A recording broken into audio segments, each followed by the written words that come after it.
Aujourd'hui on parle de Constantine sur PS2 inspiré du film de 2005 avec Keanu Reeves. J'adore Keanu Reeves. This is Constantine. John Constantine. Asshole.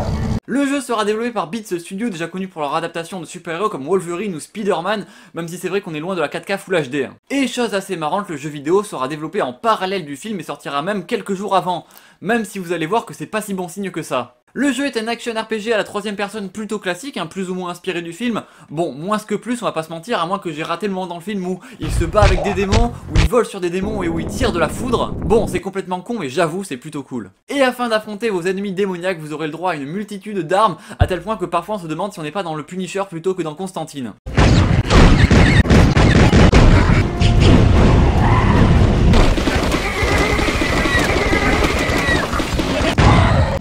Oui, parce qu'effectivement on sent bien que le Punisher de 2004 est passé juste avant parce que parfois c'est presque du copier-coller.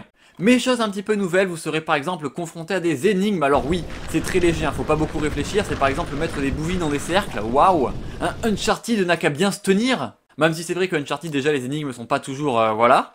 Et puis merde quoi, je suis désolé, John Constantine n'utilise pas d'armes, en 300 numéros de Hellblazer, on a dû le voir tenir une arme qu'une seule fois à peu près. Bon, je sais que c'est un jeu américain et que leur subtilité c'est plutôt là. Subtilité, mais bon quand même, je suis désolé, là ça est ridicule.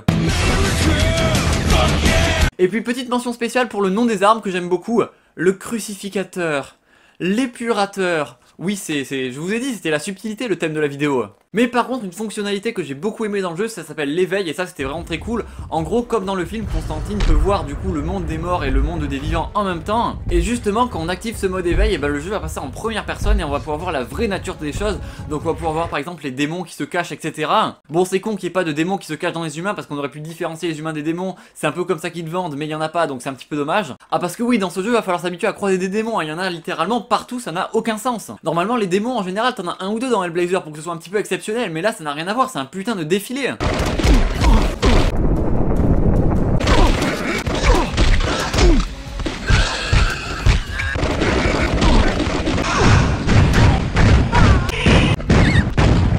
Non mais je suis désolé, c'est vraiment ridicule, sur mon émulateur t'as plus de démons que de FPS, donc franchement ça n'a aucun sens. Il y a des gros démons, des petits démons, des démons découpés, des moches, enfin il y en a pour tous les goûts. Tu passes littéralement 8 heures de jeu à tuer que des démons. C'est littéralement le contraire de Constantine, de Hellblazer, parce que ce qui fait l'âme du comics Hellblazer, c'est justement que les démons ils sont machiavéliques, ils sont tapis dans l'ombre, ils peuvent te sauter à la gorge à n'importe quel moment, tu vois, tu t'y attends pas. Alors que là il y a tellement de démons que ça les rend complètement, enfin c'est des sacs de frappe, ça n'a plus aucun sens. C'est littéralement impossible que les gens qui ont fait le jeu aient déjà lu Constantine, enfin sinon ils auraient compris que c'est pas ça Constantine. Genre là c'est juste Call of Duty avec des démons. Bon, et outre le gameplay qui est tantôt sympa, tantôt catastrophique, le casting du film est revenu pour faire les voix. Donc ça c'est plutôt cool, on a tous les acteurs, sauf Keanu Reeves. Alors qu'il y a quasiment que Keanu Reeves qu'on entend, donc franchement c'est très con de faire ça.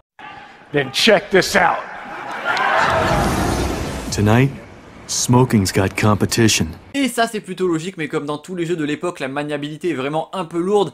Et le pire, ça reste la caméra, franchement. La caméra est juste... c'est le pire ennemi du jeu, je pense qu'elle est possédée par un démon, parce que là, à ce niveau-là, c'est pas possible. Et puis merde, je vais me répéter, mais la maniabilité du perso, des fois ça vous fait péter des câbles, il va vraiment à 2 à l'heure, parfois il se met à ralentir, tu ne sais pas pourquoi, mais il se met à aller à 2 à l'heure, c'est extrêmement chiant. Et puis merde, pourquoi est-ce que c'est plus rapide de faire marche arrière que simplement de se retourner, enfin je conduis un 38 tonnes ou un exorciste au bout d'un moment. Bon parce que ok, moi je veux bien faire des créneaux comme si j'étais un putain de poids lourd, mais ça c'est sans compter sur les ennemis hors champ qui t'arrivent dans la gueule sans que tu les vois.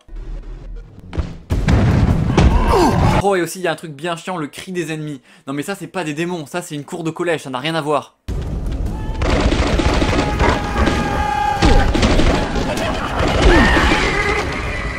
Bon après évidemment là je vous montre des détails rigolos, mais franchement le jeu est globalement très sympa. C'est juste qu'en fait c'est l'accumulation de petits détails de merde qui te font dire putain les gars vous auriez pu faire un effort, on aurait pu avoir un jeu extrêmement correct voire très bon. Mais il est juste gâché par des petits détails de merde qu'ils ont eu la flemme de régler, c'est tout. Par exemple les démons, je veux bien, la magie, ok, mais ça c'est quel genre de sorcellerie putain?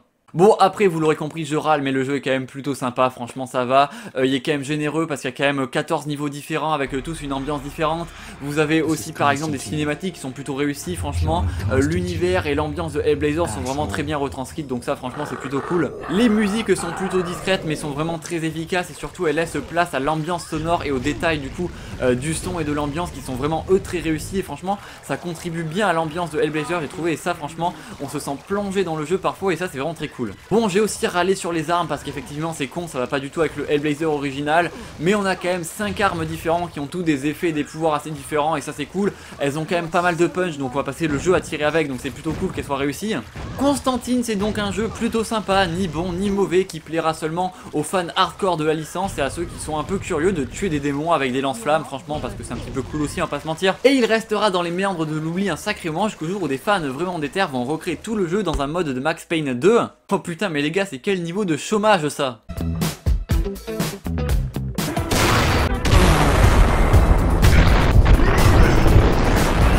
Artlist.io.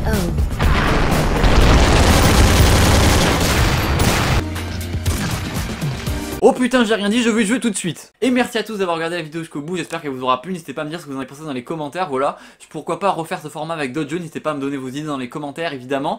N'hésitez pas à partager la vidéo, c'est le plus important pour la chaîne, à vous abonner, à liker évidemment, ça met aussi en avant la chaîne. Et surtout, je vous dis à très vite pour de prochaines vidéos et surtout, n'oubliez pas de regarder de côté, on va traverser l'autoroute. Je veux pas aller à l'école. Ah bon? Quel père la vertu vous faites?